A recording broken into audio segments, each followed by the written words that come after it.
Hi, this is Amy with the Hag Reads, and I am here today to just talk about the juvenile literature that I read in September. It's all Nancy Drew and Hardy Boys. I didn't read any Goosebumps books in September.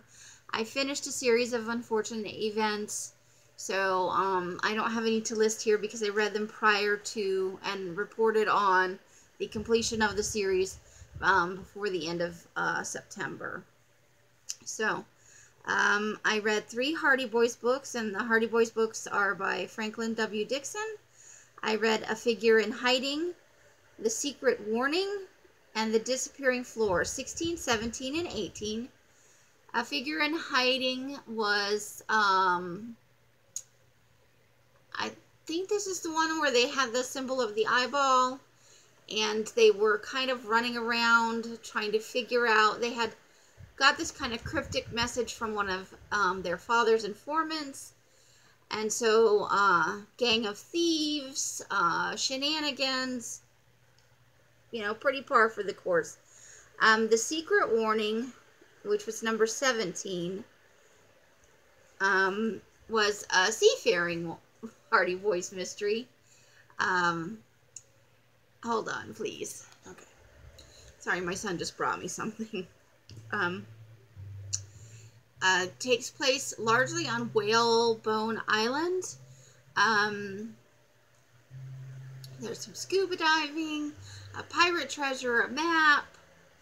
I think maybe this is the one where there were dueling salvage crews trying to salvage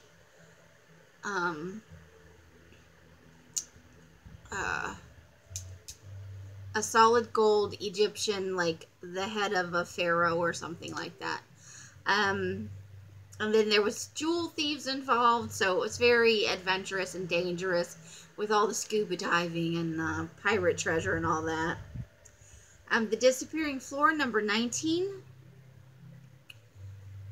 took place kind of in an out-of-the-way house.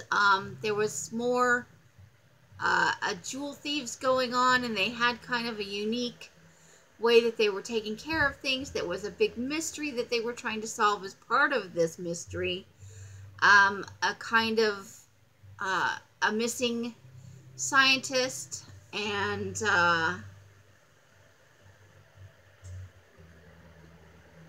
of course the disappearing floor. There's a room with a floor that disappears that they're trying to figure out how that happens and what the purpose is of it.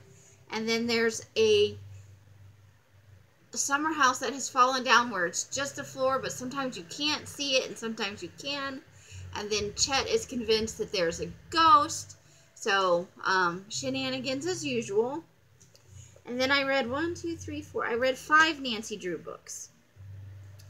Nancy Drew by Carolyn King. I read The Clue in the Crumbling Wall, which is number 22. And that was about Nancy Drew trying to find, I think, an heiress, the person who is supposed to inherit this house, and she's been missing. She was, I think, a ballet dancer or a dancer of some sort, and she's been missing, and she's meant to inherit this house. But there is an investigator that was hired previously, and Nancy thinks that he's taking advantage and not really searching for the heiress, and he's trying to find a missing treasure on his own. And so the walls are crumbling because they're destroying them. And of course they're all solved, you know, to satisfaction and happiness, and nobody really gets hurt.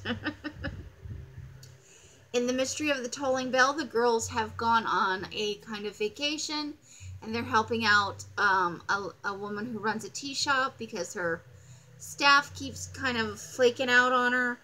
The mystery involves a cave on the shore that, you know, a bell tolls, and then anybody who's in the cave dies.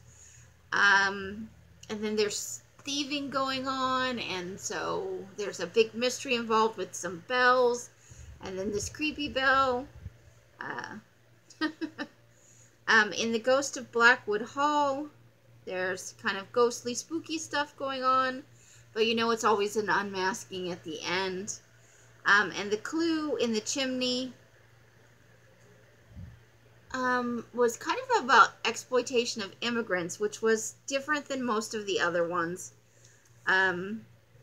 It's Nancy Drew trying to decipher a counterfeiting. It's a group of people that are counterfeiting, stealing and then counterfeiting or making forgeries of ancient Chinese vases and ceramic pieces. So that's what I've read in terms of children's fiction in all of September, except what I've already obviously reported on. Like I finished a series of Unfortunate Events, and there were other couple of independent books, but these are the ones, the series that I'm reading. That's pretty much everything I read. I promise to be a little bit better prepared next time. I didn't remember very well what I had read, and I'm sorry that you got kind of a weird up-the-nose boob shot. I didn't remember very well what I read. I probably should have gone back and just quickly refreshed.